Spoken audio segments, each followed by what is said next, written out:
그 시계 어디서 났어? 대성그룹 본사 37층 그룹 공채 최종 면접장이었습니다. 방금까지 한 임원이 24살 지원자를 매섭게 몰아붙이던 자리였어요. 서류가 부실하다, 받쳐줄 뒷배가 없다. 그런 모진 말들이 오가던 참이었습니다.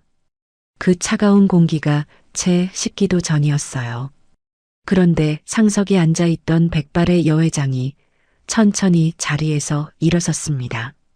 맨손으로 대성그룹을 일으킨 윤정숙 회장이었어요. 평생 남 앞에서 흔들린 적 없던 그분의 손끝이 잘게 떨리고 있었습니다. 회장은 품속에서 낡은 손목시계 하나를 꺼냈어요. 그러고는 지원자 앞에 그 시계를 가만히 내려놓았습니다. 세월에 닳아 유리는 부옇게 흐려지고 가죽끈은 해질 대로 해진 시계였습니다. 며칠 전 그 새벽에 길에 쓰러진 나를 업어준 사람이 당신이요? 면접장의 공기가 그대로 얼어붙고 말았습니다. 영문을 모르는 임원들의 눈이 일제히 휘둥그레졌어요. 그리고 그 가난한 지원자는 시계를 보는 순간 그만 숨이 턱 막혀버렸습니다. 도대체 이 낡은 시계 한 개가 무엇이기에 대한민국 굴지의 여회장이 일개 면접자 앞에 이렇게 마주 섰을까요? 저 작은 시계 한 개에는 우리가 미처 모르는 사연이 깃들어 있었습니다.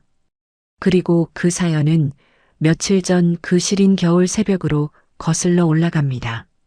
새벽 5시 반 도시에서 가장 추운 시간이었습니다. 24살 한지우는 언손을 호호 불며 골목을 걷고 있었습니다. 불 꺼진 폐상가가 길게 늘어선 오래된 동네의 외진 골목이었어요. 지우의 새벽은 늘 이 길에서 시작되었습니다.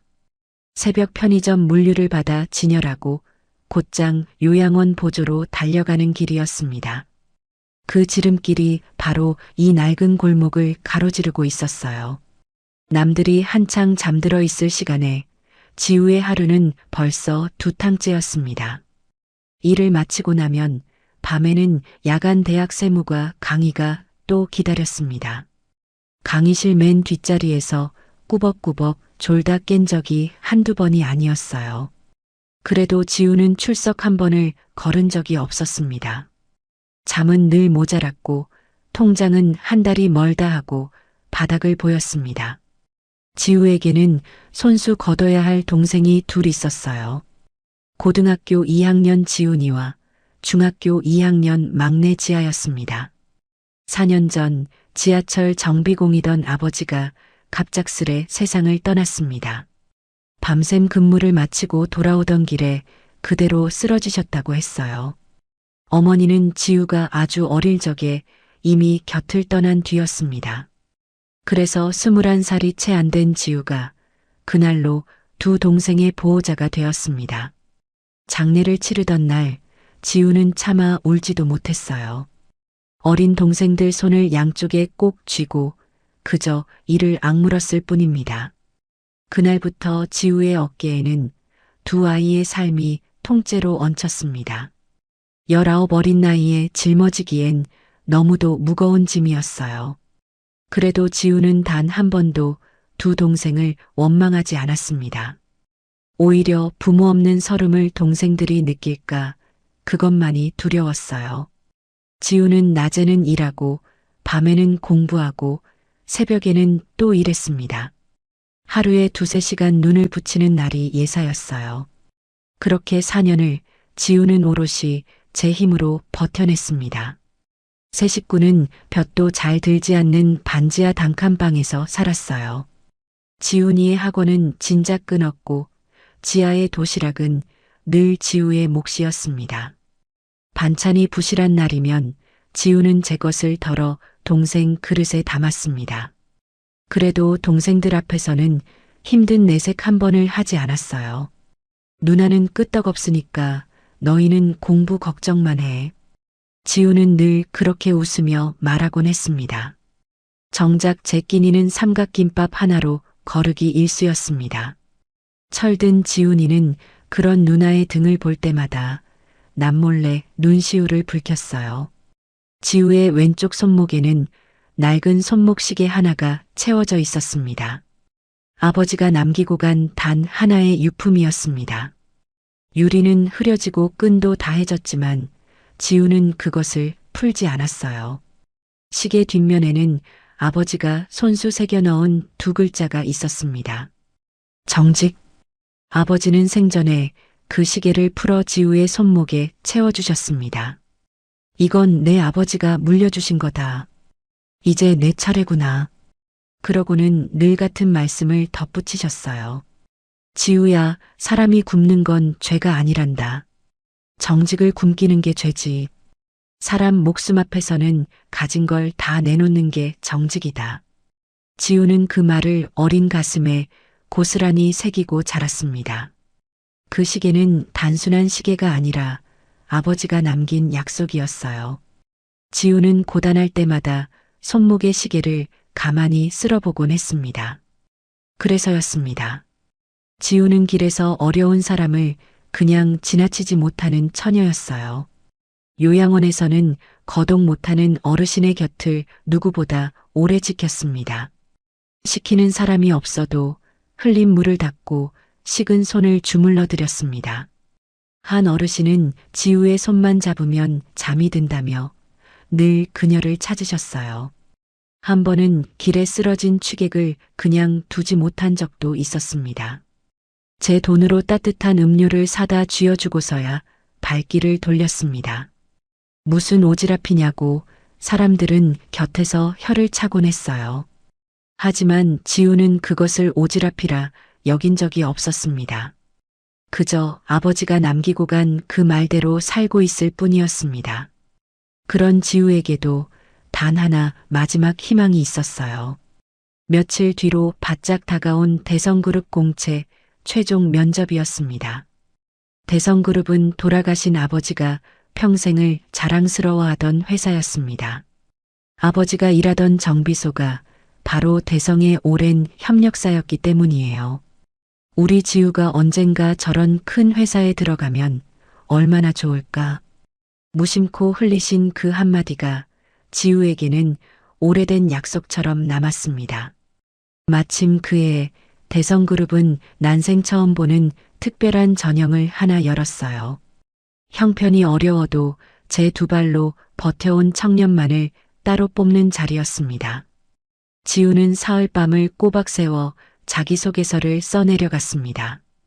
거기에는 아버지의 시계 이야기와 두 동생을 키운 사연이 담겼어요. 그리고 기적처럼 수천 명을 제치고 최종 면접까지 올라왔습니다. 이 면접 하나에 세 식구의 내일이 통째로 걸려 있었습니다. 면접을 하루 앞둔 전날 밤이었어요. 지훈이와 지아가 꼬깃꼬깃 접힌 봉투 하나를 내밀었습니다. 편의점 심부름으로 한 푼, 두 푼 모은 동생들의 비상금이었습니다. 누나, 면접 갈 때 깔끔한 옷 하나라도 사 입어. 어린 것들의 마음이 고마워. 지우는 그만 코끝이 시큰해졌어요.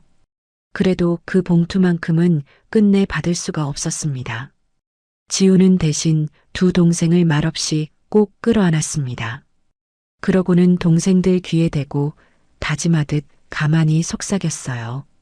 누나가 꼭 붙어서 이 지긋지긋한 반지야 벗어나게 해줄게. 그 약속 하나를 가슴 깊이 품고 지우는 다시 이를 악물었습니다. 이튿날 새벽도 지우는 그 외진 골목을 지나 일터로 향했습니다. 언입김을 불며 면접에서 할 말을 속으로 몇 번이고 되뇌었어요. 하지만 지우는 미처 알지 못했습니다. 바로 이 골목에서 며칠 뒤 제 운명을 송두리째 바꿔놓을 한 사람과 곧 마주치게 되리라는 것을 말입니다. 그리고 제 손목에 그 낡은 시계가 그 모든 일의 열쇠가 되리라는 것도 지우는 그때까지 까맣게 알지 못했습니다. 같은 도시의 다른 하늘 아래 한 여자가 새벽을 내려다보고 있었습니다. 66층 집무실의 불빛은 아직 꺼지지 않았어요. 대성그룹 회장 윤정숙. 그 이름 석자를 모르는 이는 이 나라에 거의 없었습니다. 신문은 그녀를 거인이라 적었고 방송은 기적이라 불렀습니다. 작은 봉제 공장에서 시작해 거대한 빌딩 숲을 일군 사람이었어요. 맨손이라는 말로도 다 담기지 않는 모진 세월이었습니다. 손가락 마디마다 옛 미싱 바늘의 흉터가 아직 남아 있었습니다. 그 흉터는 그녀가 어떤 길을 걸어왔는지 말없이 보여주었어요. 밤을 새워 천을 박던 젊은 날의 손끝이 거기 새겨져 있었습니다. 사람들은 그녀를 두고 살아있는 신하라고 불렀습니다. 그러나 정작 그 신하의 곁에는 아무도 없었어요. 남편은 너무 일찍 떠났고 자식 하나 남기지 못했습니다. 66이 되도록 그녀는 늘 혼자였습니다. 명절이면 회사는 텅 비었고 전화 한 통 걸려오지 않았어요. 사람들은 부러워했지만 그녀의 밤은 길고 적막했어요. 넓은 집무실은 밤이면 그저 차갑고 고요한 상자가 되었습니다. 그 적막은 어떤 불로도 끝내 데워지지 않았습니다. 불을 다 켜두어도 온기는 어디에도 깃들지 않았어요. 그 넓은 곳에서 그녀를 기다리는 사람은 단 한 명도 없었습니다. 그녀의 책상 위에는 단 한 장의 사진도 놓여 있지 않았습니다. 그 자리를 채운 것은 차가운 숫자와 계약서뿐이었어요. 윤 회장에게 세상은 결코 따뜻한 곳이 아니었습니다. 가족이라는 말도 그녀에게는 한낱 사치스러운 단어였습니다. 세상은 쓰러진 사람을 밟고 지나가는 곳이야. 그것이 그녀가 평생 품어온 단 하나의 신념이었습니다. 약한 자는 짓밟히고 멈춰서는 자는 뒤처진다고 믿었어요. 그래서 그녀는 단 한 번도 멈추지 않았습니다. 누구에게도 손을 내밀지 않았고 누구의 손도 잡지 않았습니다. 그 차가움이 자신을 여기까지 끌어올렸다고 믿었어요. 적어도 겉으로 보기에는 분명 그래 보였습니다. 하지만 사람의 마음이란 본래 그리 단순하지 않았어요. 그 단단한 차가움 아래에는 오래 묻어둔 상처가 숨쉬고 있었습니다. 그것은 그녀 자신조차 외면해온 깊은 흉터였습니다. 그 단단한 신념에는 깊고 시린 뿌리가 있었어요. 1982년 그녀가 22이던 어느 겨울이었습니다. 그 무렵에 그녀는 가진 것 하나 없는 빈털터리였습니다. 낯선 도시의 좁은 골목, 바로 그 옛 동네였어요. 며칠을 굶은 몸은 끝내 길 위에 쓰러지고 말았습니다. 열에 들뜬 눈으로 그녀는 지나가는 발걸음들을 바라보았어요. 도와달라는 말조차 입 밖으로 나오지 않았습니다. 목소리는 메말랐고 손끝은 감각을 잃어갔어요. 사람들은 힐끔 쳐다볼 뿐 누구도 멈추지 않았습니다. 한 사람, 또 한 사람 그녀를 비켜 지나갔습니다. 그 새벽의 추위는 살이 아니라 마음을 얼렸어요. 손 한 번 내밀어주는 이가 그렇게도 없었습니다. 아무도 자신을 일으켜주지 않던 그 시린 길이었습니다. 그날 이후 그녀의 가슴 한복판에는 얼음 한 조각이 박혔어요. 세상이 자신을 버렸다고 그녀는 그렇게 믿어버렸습니다. 그 한이 평생 그녀를 얼어붙게 만들었어요. 누구도 그 겨울의 어린 그녀를 끝내 알지 못했습니다. 그녀는 그날 살아남았지만 마음의 절반은 그 길에 두고 왔어요.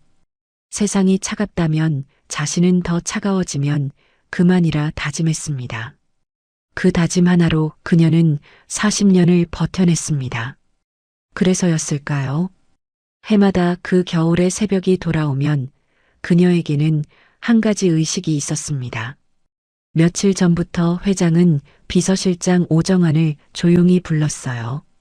오정환은 그녀의 사적인 비밀을 아는 유일한 사람이었습니다. 오 실장, 그날은 하루만 연락을 끊겠네. 회장은 늘 같은 말을 미리 일러두었습니다. 무슨 일이 있어도 찾지 말게. 다음 날 아침이면 돌아오니까. 오정환은 그 말의 무게를 알았기에 잠자코 고개를 숙였습니다. 그날 하루만큼은 회장이 세상에서 잠시 사라진다는 뜻이었어요. 그것은 누구도 알아서는 안 될 그녀만의 추모였습니다. 한 해도 걸은 적 없는 40년 가까운 약속이었어요. 오정아는 그 하루의 침묵을 묵묵히 지켜주었습니다. 그날만큼은 어떤 보고도 어떤 결제도 회장에게 올리지 않았습니다. 회장이 어디로 가는지 그는 끝내 묻지 않았어요. 다만 다음 날 아침이면 그녀가 무사히 돌아오기를 빌었습니다. 그리고 마침내 그날 새벽이 다시 찾아왔습니다. 윤 회장은 낡은 점퍼 하나를 걸치고 집을 나섰어요. 운전기사도 경호원도 곁에 두지 않았습니다. 값비싼 차 대신 그녀의 두 발이 차가운 길을 디뎠습니다. 거리의 누구도 그녀를 신화의 주인공으로 알아보지 못했어요. 그저 새벽 거리를 홀로 걷는 늙은 여인일 뿐이었습니다. 그 초라한 모습이야말로 그녀의 가장 진짜 얼굴이었어요. 그녀는 40여 년 전 자신이 쓰러졌던 그 골목을 향해 걸었습니다. 해마다 이 길을 걸으며 그녀는 그 겨울을 되새겼습니다. 잊지 않기 위해서였는지, 끝내 용서하지 못해서였는지, 그것은 그녀 자신도 끝내 알지 못했어요. 다만 발걸음만은 한 해도 어김없이 이 길로 향했어요. 얼어붙은 그 새벽이 그녀에게는 1년의 시작이었습니다. 골목 어귀에 들어서자 익숙한 시린 바람이 뺨을 스쳤어요. 바로 그 순간 가슴 한쪽이 묵직하게 조여오기 시작했습니다. 오래전부터 그녀가 남몰래 알아온 심장의 병이었어요. 누구에게도 들키지 않으려 약으로만 눌러온 병이었습니다. 약을 걸은 지 며칠 몸은 이미 위태로운 신호를 보내고 있었습니다. 그녀는 벽을 짚으며 잠시 숨을 고르려 했어요. 한평생 갚지 못한 빚을 되새기러 온 길이었습니다. 젊은 날 자신이 받지 못한 그 손길을 떠올리러 온 길이었습니다. 그러나 이번만은 무언가 분명히 달랐어요. 조여오는 통증은 점점 더 깊고 날카로워졌습니다. 시야가 흐려지고 두 다리에서 힘이 빠져나갔어요. 40년 전 그날처럼 그녀의 몸이 다시 길 위로 무너지려 했습니다. 얼어붙은 새벽 골목 위로 그녀의 그림자가 천천히 기울어 갔습니다. 그날 새벽도 한파는 살을 애듯 매서웠습니다. 5시 반, 인적이 끊긴 옛 동네의 외진 골목이었습니다. 지우는 평소처럼 알바를 가려고 그 길로 접어들었어요. 얼어붙은 입김이 가로등 불빛 아래 하얗게 흩어졌습니다. 면접을 앞둔 마음은 무거웠지만 발걸음만은 부지런했습니다. 그때 길 한복판에 웅크린 검은 형체가 눈에 들어왔어요. 처음엔 누가 내다버린 옷가지인 줄로만 알았습니다. 하지만 가까이 다가가 보니 그것은 쓰러진 사람이었어요. 지우는 자기도 모르게 그 앞으로 걸음을 멈췄습니다. 허름한 외투를 걸친 낯선 노부인이었습니다. 핏기 없는 얼굴이 한눈에도 위태로워 보였어요.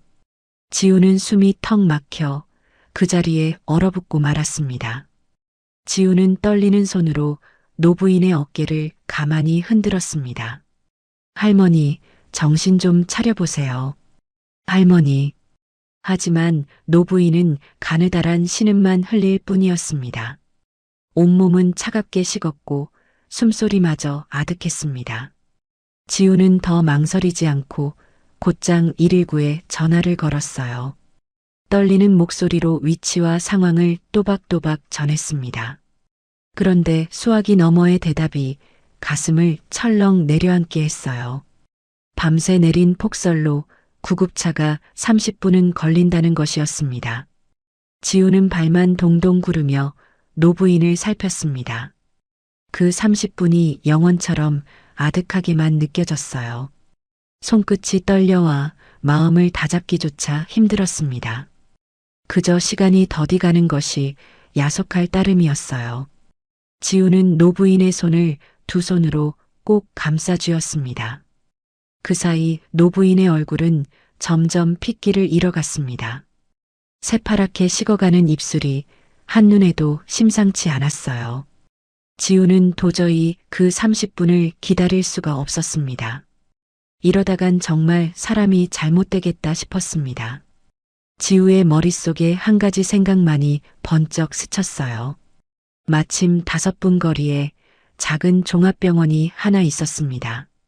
지우는 망설일 새도 없이 노부인을 등에 들쳐 업었습니다. 야윈 줄 알았던 몸은 막상 업으니 천근만근이었어요. 지우는 두 팔에 힘을 단단히 주어 노부인을 추슬렀습니다. 그래도 지우는 이를 악물고 눈길을 내달렸습니다. 한 걸음 내디딜 때마다 다리가 후들거렸어요. 그래도 멈출 수는 없다고 지우는 거듭 다짐했습니다. 미끄러운 빙판에 몇 번이나 무릎이 꺾였습니다. 넘어질 듯 비틀대면서도 등에 온기만은 놓지 않았어요. 무릎이 까지고 손바닥이 쓸려도 아픈 줄을 몰랐습니다. 할머니, 조금만요. 조금만 더 버티세요. 지우는 가쁜 숨을 몰아쉬며 연신 그렇게 외쳤습니다. 제 등에 엎인 사람의 가느다란 숨소리에만 귀를 기울였어요. 숨이 턱까지 차오를 무렵 마침내 병원 불빛이 보였습니다. 지우는 응급실 문을 두 발로 박차듯 밀고 들어갔습니다. 당직 의료진이 곧장 달려와 노부인을 받아 안았어요. 다급한 손길들이 노부인을 응급실 안으로 옮겼습니다. 그제야 응급처치가 지체 없이 시작되었습니다. 지우는 그제야 차가운 복도 벽에 등을 기댔어요. 온몸의 힘이 한꺼번에 빠져나가는 듯 했습니다. 그래도 노부인이 무사하기만을 마음속으로 빌었습니다. 가쁜 숨이 채 가라앉기도 전에 원무과 직원이 다가왔어요.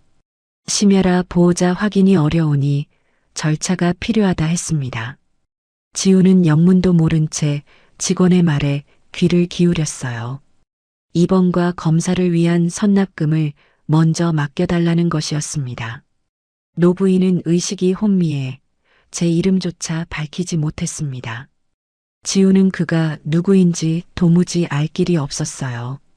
물론 달려와 줄 보호자도 연락할 가족도 없었습니다. 지우는 잠시 막막함에 가슴이 콱 막혀왔어요. 하필 지우의 수중에는 단돈 한 푼이 없었습니다.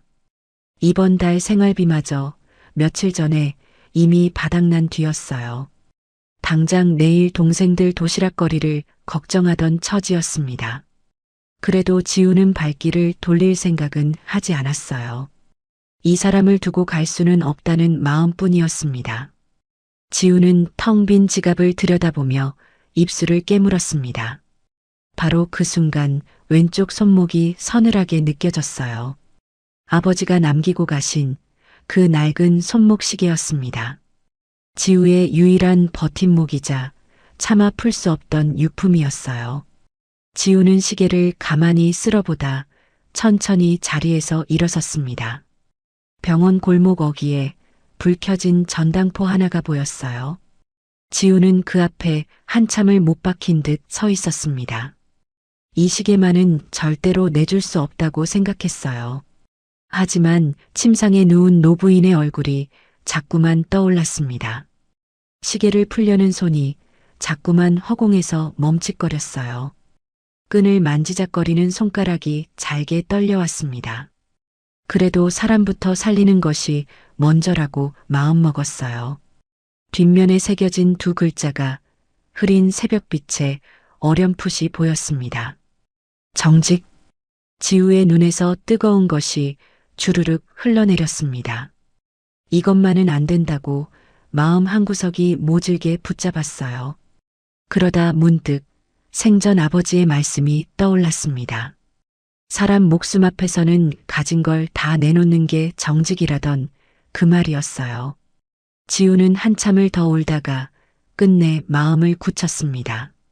아버지라면 분명 이렇게 하셨을 거야. 지우는 떨리는 손으로 손목에서 시계를 풀어냈습니다. 전당포 노인은 시계를 한참 들여다보더니 고개를 끄덕였습니다. 그렇게 마련한 돈으로 지우는 노부인의 선납금을 치렀어요. 원무과 직원은 그제야 입원 수속을 마저 진행했습니다. 빈 손목이 허전했지만 후회는 들지 않았어요.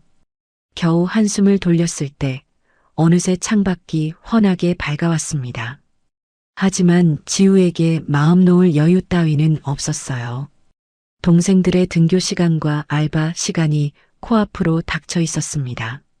설상가상으로 알바 점장의 독촉 전화가 매섭게 울려댔습니다. 지각이 잦으면 더는 못 쓰겠다는 매정한 목소리였어요. 일자리마저 잃으면 당장 새 식구가 막막해질 판이었습니다. 지우는 발을 동동 구르다 다시 원무과로 달려갔습니다. 제 연락처를 남겨둘 테니 할머니를 부디 잘 부탁드려요. 지우는 그 한마디만 남기고 서둘러 병원을 빠져나왔습니다. 보답을 바라는 마음 따위는 애초에 없었습니다. 도움은 갚을 일이지 자랑할 일이 아니라 배웠으니까요. 지우는 그 길로 정신없이 일터를 향해 내달렸습니다. 손목은 허전했지만 마음만은 이상하리만치 가벼웠어요. 아버지의 가르침대로 살았다는 작은 위안이 차올랐습니다. 한편 그 시각 병원 침상의 노부인이 천천히 눈을 떴어요. 흐릿한 정신 속에서도 단 한 가지만은 또렷했습니다. 제 손목을 붙들어 주던 그 따뜻한 손의 온기였어요. 그 손의 임자가 누구인지 노부인은 아무것도 알지 못했습니다.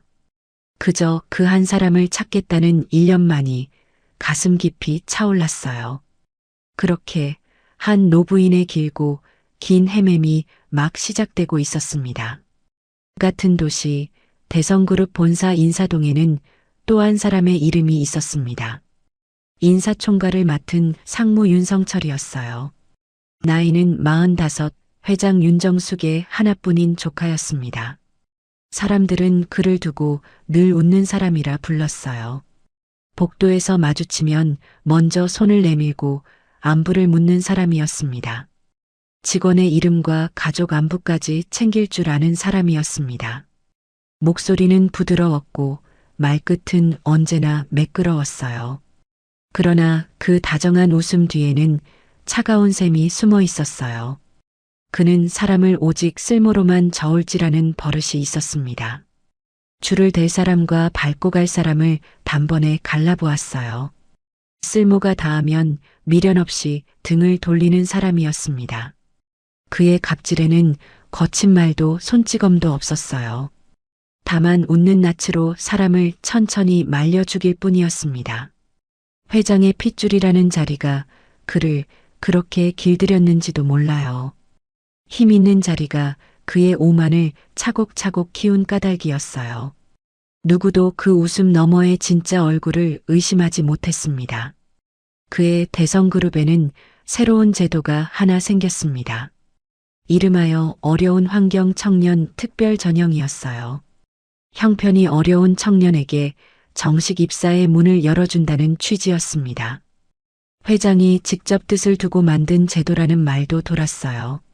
세상은 그 소식에 따뜻한 박수를 보냈습니다. 그러나 성철의 눈에 그것은 전혀 다른 빛으로 보였습니다. 그는 그 제도를 제 사람을 꽂을 통로로 여겼어요. 실은 몇 달 전부터 은밀한 청탁 하나가 들어와 있었습니다. 거래처 사장의 조카를 꼭 챙겨달라는 부탁이었어요. 그 대가로 무엇이 오갔는지는 둘만 아는 비밀이었습니다. 봉투의 두께로 정해지는 사람의 합격. 성철은 그 자리를 이미 임자 있는 자리로 정해둔 셈이었습니다. 선행이라는 이름의 제도가 그의 손에서 더럽혀지고 있었어요. 좋은 뜻으로 열린 문이 뒷거래의 뒷문이 되어가고 있었습니다. 문제는 그 한 자리를 두고 면접까지 올라온 다른 지원자였습니다. 바로 한지우라는 이름이었어요. 서류 위에 그 이름이 성철의 신경을 거슬리게 했습니다. 뒷배도 화려한 스펙도 없는 24살이었습니다. 가진 것이라곤 오직 성실함과 정직함 뿐. 성철은 그녀의 서류를 넘기며 입꼬리를 비틀었습니다. 이런 애가 어떻게 여기까지 기어 올라왔지. 그에게 지우는 처음부터 치워야 할 걸림돌이었습니다. 그는 그녀를 최종에서 반드시 떨어뜨릴 작정이었어요. 그래서 예비 절차에서부터 은근한 트집이 시작되었습니다. 멀쩡한 서류가 한 줄 비었다며 다시 제출하게 만들었어요. 같은 질문을 핑계로 몇 번이고 그녀를 불러 세웠습니다.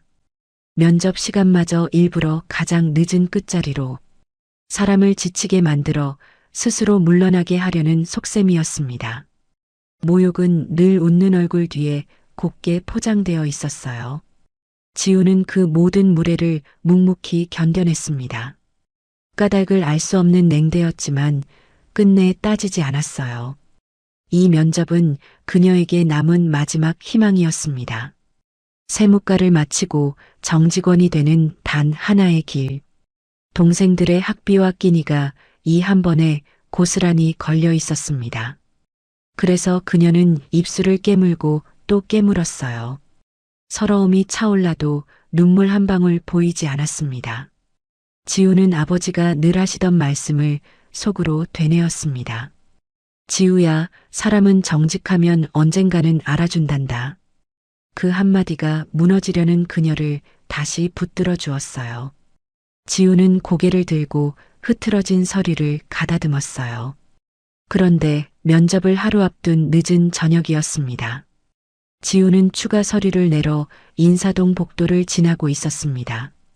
인기척 없는 복도는 어둑하고 고요했어요. 끝자락에 작은 회의실 문이 손가락 한마디만큼 열려 있었습니다. 그 틈으로 낮게 깔린 목소리가 새어나오고 있었어요. 지우는 무심코 걸음을 멈추고 말았습니다. 내일 그 친구 점수는 미리 손바두게. 틀림없는 윤상무의 목소리였습니다. 평가표는 내가 따로 만들어 둘 테니 그대로만 읽으면 돼. 면접 녹화도 그 자리만 빼고 꺼두게. 누군가의 이름이 이미 합격으로 정해져 있었습니다. 사람들이 떠난 빈자리에서 은밀히 오가던 거래. 지우의 등줄기로 서늘한 것이 천천히 지나갔어요. 면접의 점수가 미리 정해져 있다는 말이었습니다. 공정이라 믿었던 그 자리는 처음부터 짜여진 무대였어요. 그것은 누가 봐도 명백히 규정을 어긴 일이었습니다. 평가표를 손보고 녹화를 끄고 입을 맞추는 짓. 들켜서는 안 될 비밀이 문틈으로 새어나온 것이었습니다. 지우는 숨을 죽이고 조용히 그 자리를 빠져나왔어요. 심장이 북처럼 쿵쿵 두근거렸습니다. 그러나 멈칫하던 발소리가 끝내 성철의 귀에 닿고 말았어요. 빠끔 열린 문틈으로 두 사람의 눈이 잠깐 마주쳤습니다. 그 짧은 순간이 모든 것을 바꿔놓고 말았습니다. 성철은 누가 무엇을 들었는지 단번에 알아챘어요. 그의 다정하던 눈빛이 순식간에 싸늘하게 식었습니다. 그날 이후 지우는 그의 눈밖에 더 단단히 박히고 말았어요. 이제 그녀는 거슬리는 정도가 아니라 치워야 할 표적이었습니다. 입을 막는 길은 합격의 문을 닫아버리는 것 하나. 성철은 보이지 않는 곳에서 조용히 칼을 갈기 시작했습니다. 웃는 얼굴 아래에서 그의 샘은 더욱 차가워졌습니다. 한편 지우는 그 부당함에 속이 부글부글 끓었어요. 당장 달려가 따지고 싶은 마음이 굴뚝 같았습니다. 하지만 증거 하나 없는 그녀가 무엇을 할 수 있었을까요? 힘없는 자의 항변은 메아리도 없이 묻혀버리곤 했습니다. 결국 지우는 끓어오르는 속을 가만히 눌러 담았습니다. 지금 이 일을 터뜨리면 마지막 희망마저 사라질 뿐이었어요. 누구도 그녀의 말을 믿어주지 않을 것이 뻔했습니다. 오히려 모함이라는 누명만 뒤집었을지도 몰랐어요. 그래서 그녀는 입을 닫고 그저 견디기로 마음먹었습니다. 지우는 그 밤 다시 아버지의 말씀을 떠올렸어요. 정직은 결국 제기를 낸다던 그 오랜 믿음이었습니다. 당장은 어두워도 끝내 빛이 든다고 믿고 싶었어요. 그래서 그녀는 묵묵히 면접 날을 기다리기로 했습니다. 부당한 칼날이 자신을 겨누는 줄도 모른 채 말입니다. 아니, 어렴풋이 알면서도 달리 갈 길이 없는 처지. 이튿날 아침이 밝아왔습니다. 지우는 떨리는 손으로 낡은 옷매무새를 가다듬었어요. 거울 속 제 얼굴에 아버지의 눈빛이 겹쳐 보였습니다. 가만히 제 가슴께를 한번 쓸어내리는 손길. 제 마지막 희망을 쥔 자가 누구의 편인지도 모른 채였습니다. 그 문 너머에 어떤 덫이 놓여 있는지도 알 길 없는 채 복도 끝에서 한 사내의 차가운 눈이 그녀를 지켜보고 있었습니다. 지우는 그렇게 천천히 면접장 문 앞으로 걸어갔습니다. 눈을 뜬 노부인은 대성그룹 윤정숙 회장이었습니다. 혼수에서 깨어난 그날 회장이 가장 먼저 떠올린 건 한 사람이었어요. 얼굴도 모르는 제 손목을 붙들어준 그 사람이었습니다. 누군가 저를 등에 업어 병원에 데려다 주었다는 것입니다. 그리고 빈손인 채로 선납금까지 대신 치렀다는 것이었어요. 윤 회장이 아는 것이라곤 그 두 가지가 전부였습니다. 의식이 가물거리던 와중에도 등에 온기만은 또렷했어요. 그 온기의 임자에게 은혜를 갚지 않고는 견딜 수 없었습니다. 빚을 진 채로는 도무지 남은 생을 살 수 없는 노릇이었습니다. 그 마음은 날이 갈수록 더 사무쳐 갔어요. 무자녀의 홀몸인 회장에게는 그 빚이 더욱 무거웠습니다. 윤 회장은 비서실장 오정환을 병실로 조용히 불렀습니다. 그날 새벽 나를 살린 사람을 찾아주게. 회장의 목소리는 낮았으나 더없이 간곡했습니다. 하지만 윤 회장은 곧바로 말끝을 무겁게 흐렸습니다. 이 일은 결코 세상에 알려져선 안 된다는 단서였어요. 사람을 풀어대놓고 수배하면 일은 빨리 풀릴 터였습니다. 그러나 윤 회장에게는 그럴 수 없는 깊은 사정이 있었어요. 그 사정은 회장의 가장 약한 부분을 건드리는 것이었습니다. 그 사정을 아는 이는 오직 오정환 한 사람뿐이었어요. 회장은 그에게만 마음속 깊은 사정을 털어놓았습니다.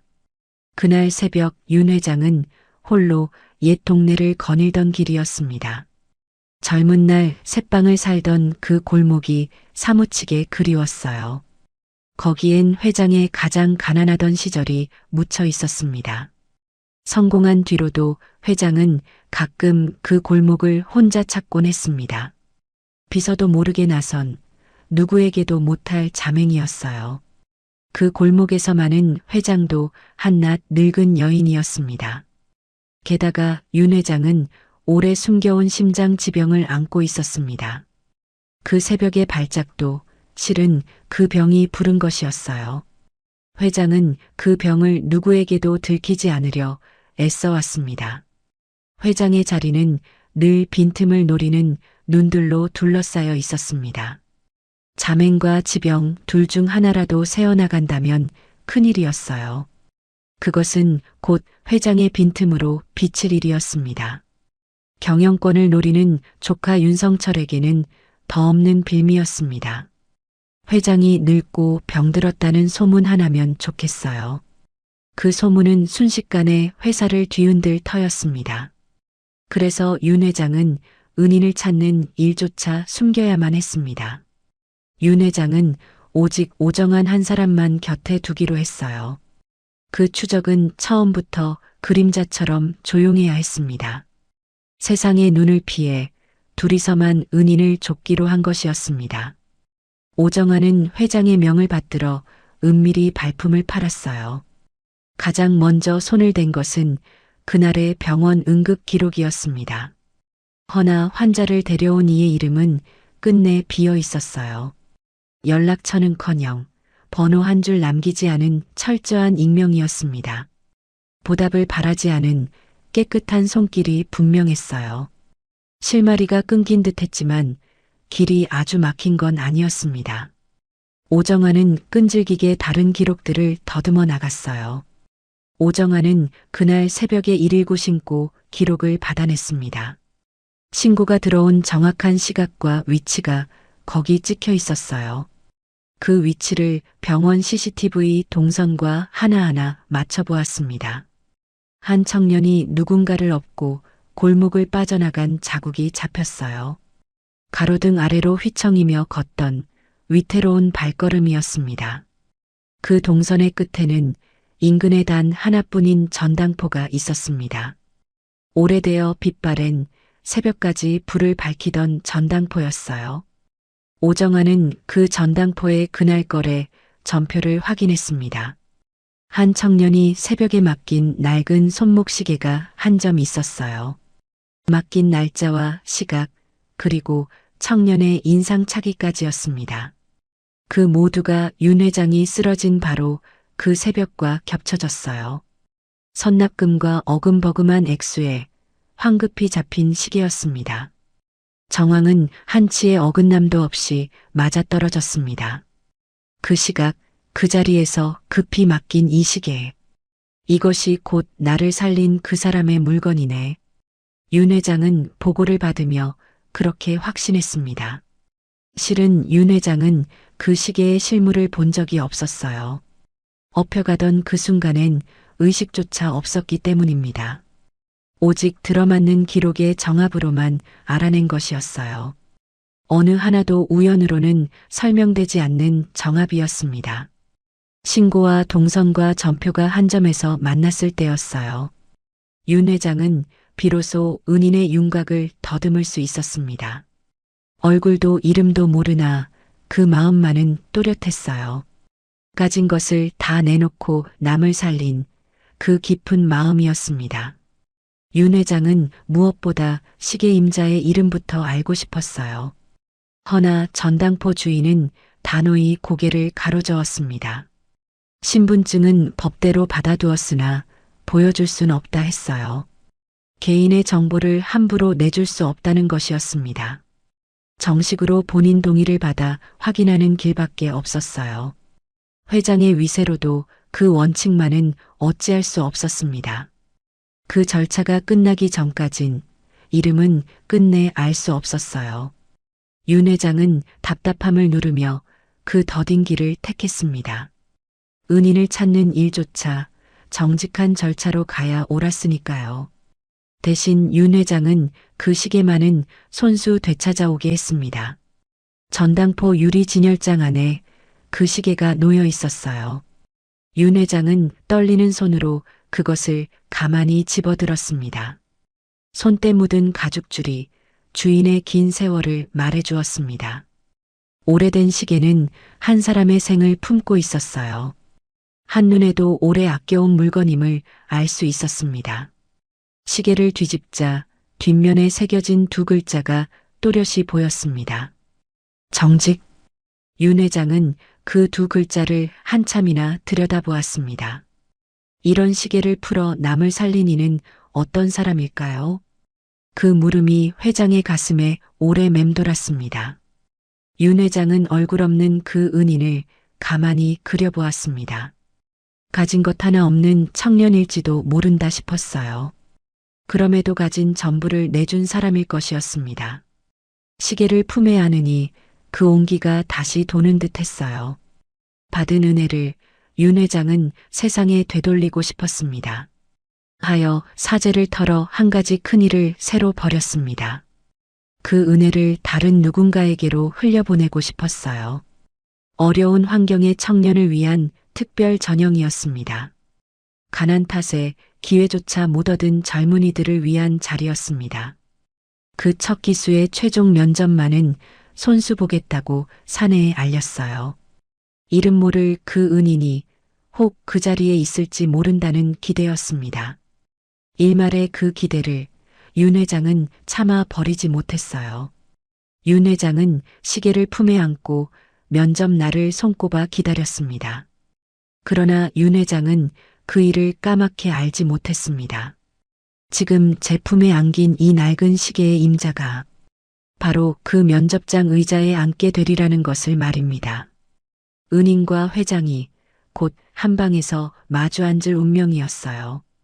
다만 그 기막힌 사실을 아직은 아무도 알지 못했습니다. 특별 전형 최종 면접이 잡힌 그날 아침이었습니다. 대성그룹 본사 건물은 차가운 유리벽으로 높이 솟아 있었습니다. 아침 햇살이 그 벽면을 따라 길게 흘러내리고 있었어요. 윤정숙 회장은 평소보다 이른 시각에 차에서 내렸습니다. 운전기사가 우산을 펴려 했지만 회장은 가만히 손을 저었어요. 서두를 일이 없었습니다. 가슴 안주머니에는 작은 시계 하나가 들어 있었습니다. 전당포에서 어렵게 되찾아 온 그 낡은 손목 시계. 뒷면에는 정직이라는 두 글자가 또렷이 새겨져 있었습니다.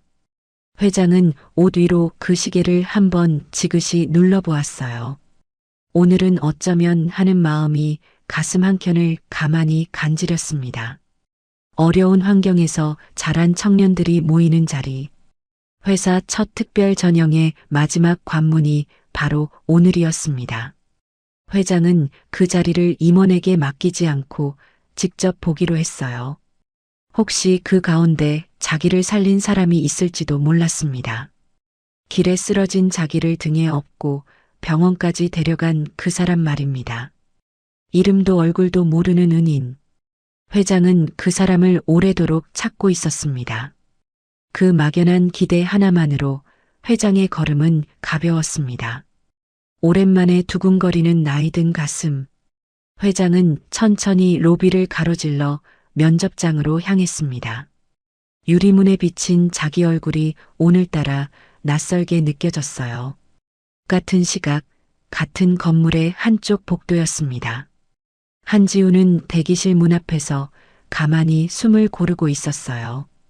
검은 정장은 어머니가 며칠 밤을 손봐준 한 벌이었습니다. 지우는 면접 순서를 기다리며 손을 가지런히 모았습니다. 그런데 그 손이 자꾸만 왼쪽 손목으로 미끄러져 갔어요. 늘 그 자리를 채우던 아버지의 시계. 그 시계가 지금 손목에 없었던 까닭이었습니다.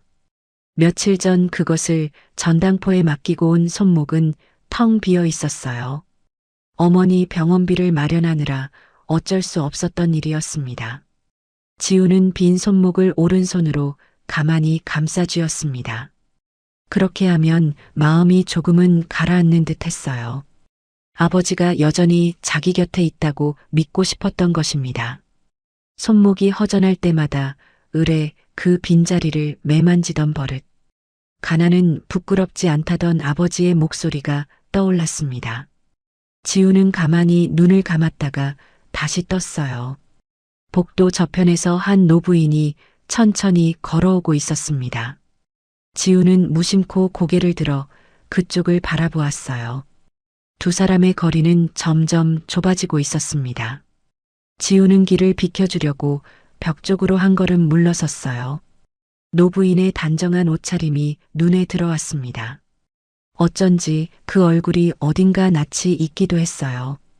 두 사람은 좁은 복도에서 잠시 스쳐 지나갔습니다. 지우는 며칠 전 길에서 만난 한 할머니를 얼핏 떠올렸어요. 쓰러져 있던 그 허름한 노인을 병원까지 업어다 준 일 말입니다. 하지만 그 할머니가 설마 이 큰 회사의 회장일 거라고는 지우는 꿈에도 생각하지 못했습니다. 남루한 외투에 몹시 지친 그날의 노인. 지금 눈앞의 노부인은 단정하고 위엄이 가득했습니다. 같은 사람이라고는 도무지 떠올릴 수 없었습니다. 지우는 가볍게 고개를 숙이고는 다시 앞만 바라보았어요. 한 번의 작은 인사가 두 사람 사이를 조용히 지나갔습니다. 회장 또한 지우를 끝내 알아보지 못했습니다. 그 사람의 등에 업혀가던 날 회장은 의식이 흐릿했어요. 눈에 보이는 것이라곤 멀어지는 길과 흔들리는 하늘뿐이었습니다. 기억에 또렷이 남은 것은 등에 닿던 따뜻한 온기였습니다. 그리고 괜찮으시냐고 묻던 가느다란 목소리 하나. 얼굴은 끝내 한 번도 제대로 보지 못했습니다. 그래서 회장은 곁을 스친 그 처녀를 그저 지나쳤습니다. 젊은 지원자 한 사람이려니 여겼을 뿐이었어요. 다만 한 가지가 회장의 눈길을 가만히 붙들었습니다. 그 처녀의 오른손이 자꾸만 왼쪽 손목을 매만지고 있었어요. 잃어버린 무언가를 더듬어 찾는 듯한 손짓이었습니다. 손목에는 아무것도 없는데 손길만 그 빈자리를 쓸고 있었습니다. 회장은 자기도 모르게 그 손을 다시 한번 돌아보았어요. 무엇 때문인지 가슴이 철렁 내려앉았습니다. 그러나 그게 무엇 때문인지는 회장 자신도 알지 못했습니다. 회장은 작게 고개를 젓고는 다시 걸음을 옮겼어요. 스쳐 지나간 작은 손짓 하나. 그것이 마음에 오래도록 남았습니다. 나이가 들면 까닭없이 가슴이 출렁일 때가 덜어 있는 법이었어요. 회장은 그저 그런 것이려니 하고 넘기려 했어요. 하지만 그 철렁함은 쉬이 가시지 않았습니다.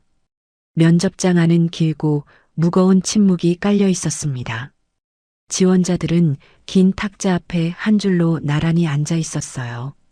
윤성철 상무는 좌석 배치표를 손에 쥐고 있었어요. 그는 지우를 일부러 가장 끝자리로 몰아두었습니다. 회장의 눈에 가장 늦게, 가장 흐릿하게 들도록 한 자리. 성철의 입가에는 옅은 미소가 잠시 스쳤습니다. 오늘 저 아이를 떨어뜨릴 빌미는 이미 손에 쥐고 있었습니다. 그는 지우의 비어있는 손목을 흘낏 내려다보았어요. 시계 하나 제대로 못 차고 온 처지라고 속으로 비웃었습니다.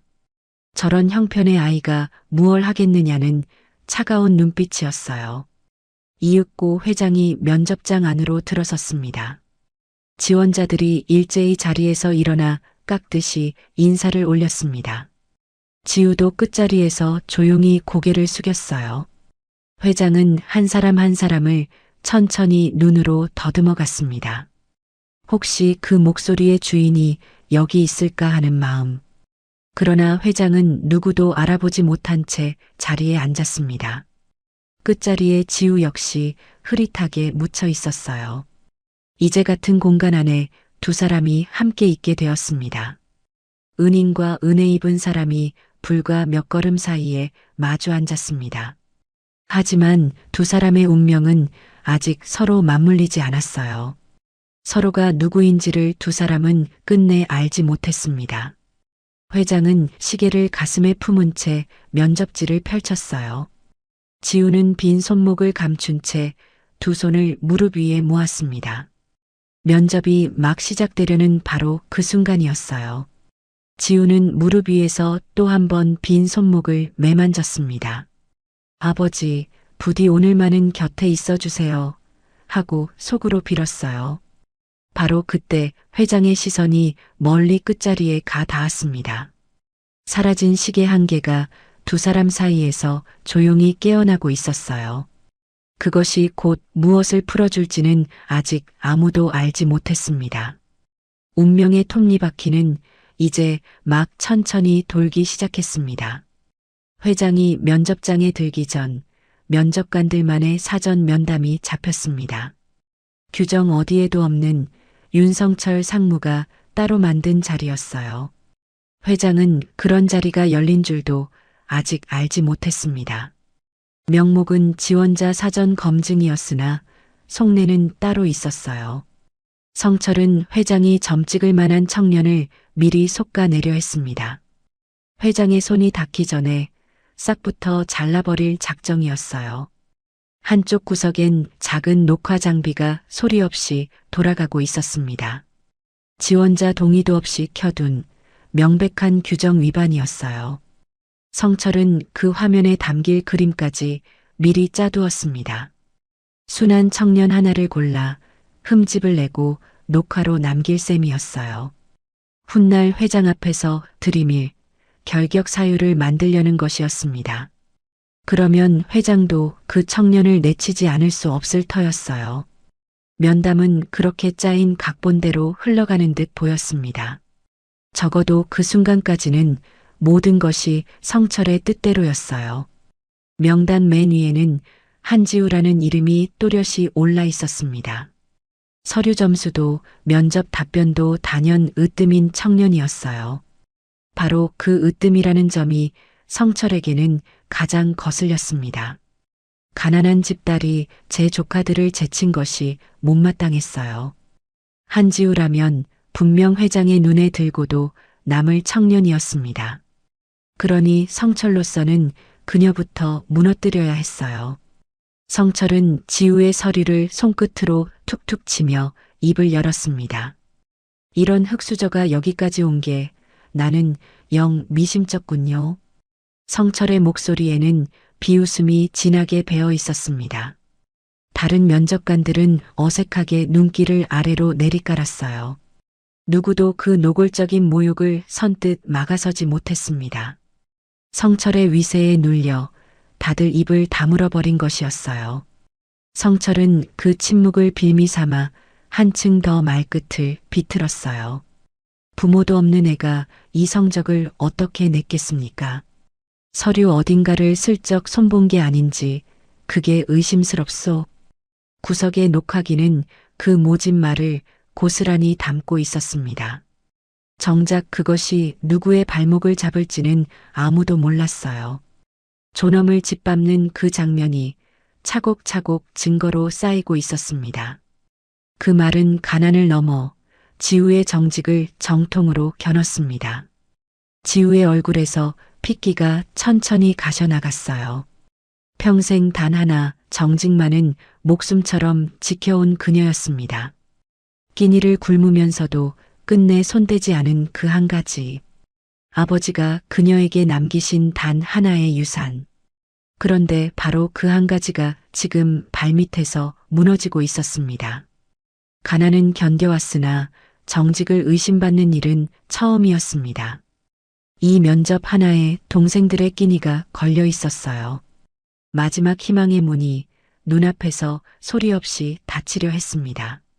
지우는 두 손을 무릎 위에 모은 채 잠시 눈을 감았어요. 명치 끝이 뜨겁게 차오르고 손끝이 가늘게 떨렸습니다. 아버지였다면 이 자리에서 어떻게 하셨을까 싶었어요. 울고 싶었을 것입니다. 그 자리에 주저앉아 동정을 빌고 싶었을지도 모르지요. 한마디만 흐느껴도 모진 말은 잠시 멎었을지 모릅니다. 동정은 어쩌면 가장 빠른 출구였을 것입니다. 허나 지우는 끝내 그 출구로 도망치지 않았어요. 아버지의 딸은 동정을 빌어 위기를 넘기지 않았어요.